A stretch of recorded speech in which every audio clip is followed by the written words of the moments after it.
We sing beautifully. Yes, sir. The music in the church is wonderful. And even the preaching in some churches is magnificent, but it's like you're in a time machine. We go to church and they take us back, but they never bring us forward to relate prophecy to what's happening right now. So that you can go to church and feel good, but when you go out, you have the same mind that you had when you brought in. There's no transformation of your life. There's no desire for you to even want to be better. And if you do want to be better, before you leave the church ground, somebody proposition it. That's right. So God is angry. Bush, America, her foreign policy, she's killed many leaders all around the earth. Leaders that were good for their people and did not want corporate America to suck the blood of the natural resources of that country. When a leader arose like that, the CIA killed such a leader, disturbed their government, turned it upside down so that they could get a handkerchief head that would allow them access to the raw materials and wealth of that country, brothers and sisters. This country helped organize the death of Patrice Lumumba. This country helped pull down Kwame Nkrumah. This country.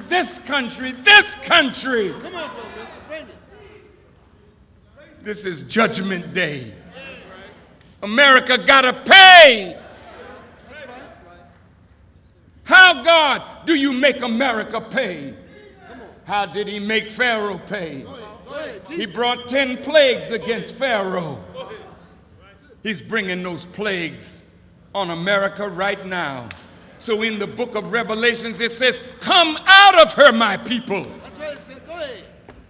that you be not partakers of her sins and her plagues, for her sins have reached unto heaven. Now these white boys getting their butts kicked all over the world. So they're taking on wings now. They're hateful birds flying home. And when they come home and see you, and it's your brothers that drove them out in Africa.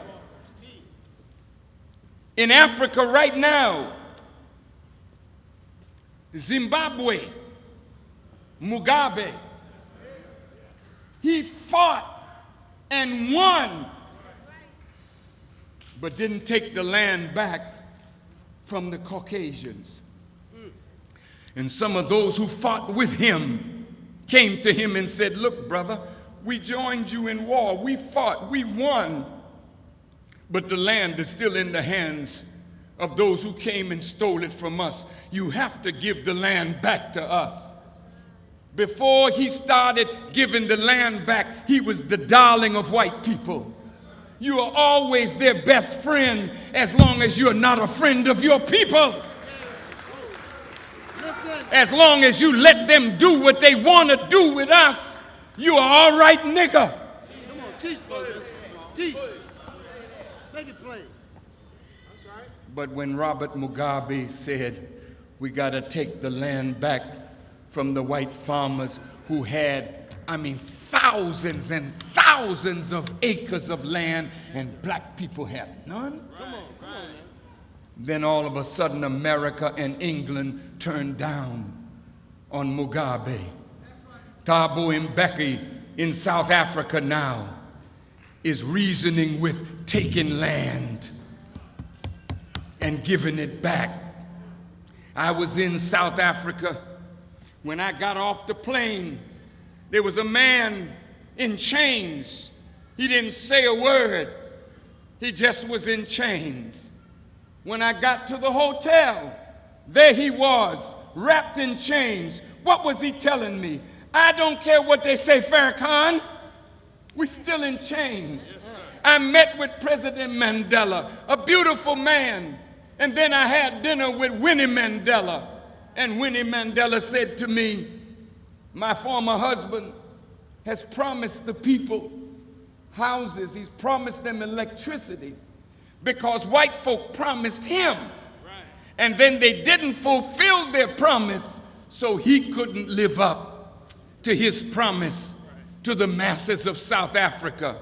And right now you can go to South Africa. The gold is still in the hands of the whites. The diamonds are still in the hands of the whites. Everything of value is still in the hands of the whites. The power of military might is in the hands of the whites.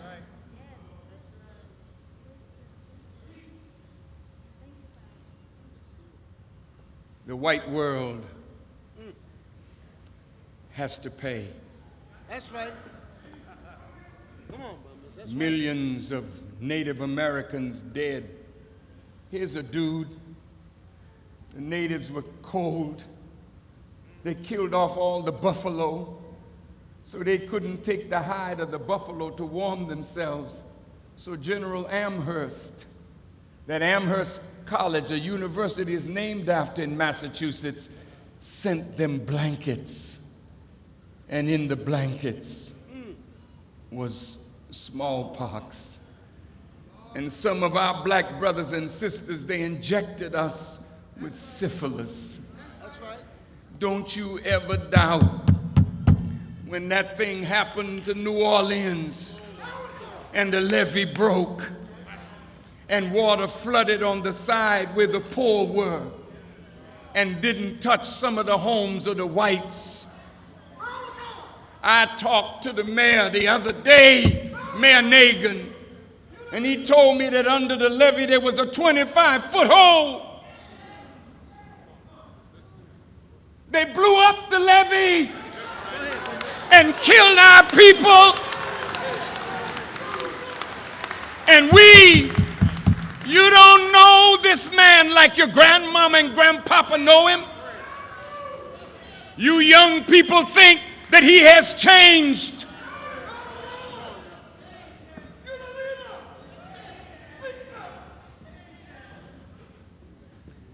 The little white people, they're not your problem.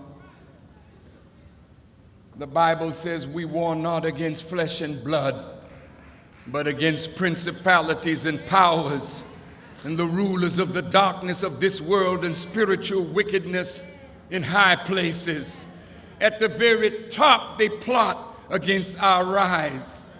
I have not been on black campuses for a long time. They don't want me talking to my young brothers and sisters. But if they have been teaching you right, why wouldn't they want me on the college campus talking to young black men and women, giving us some guidance and hope?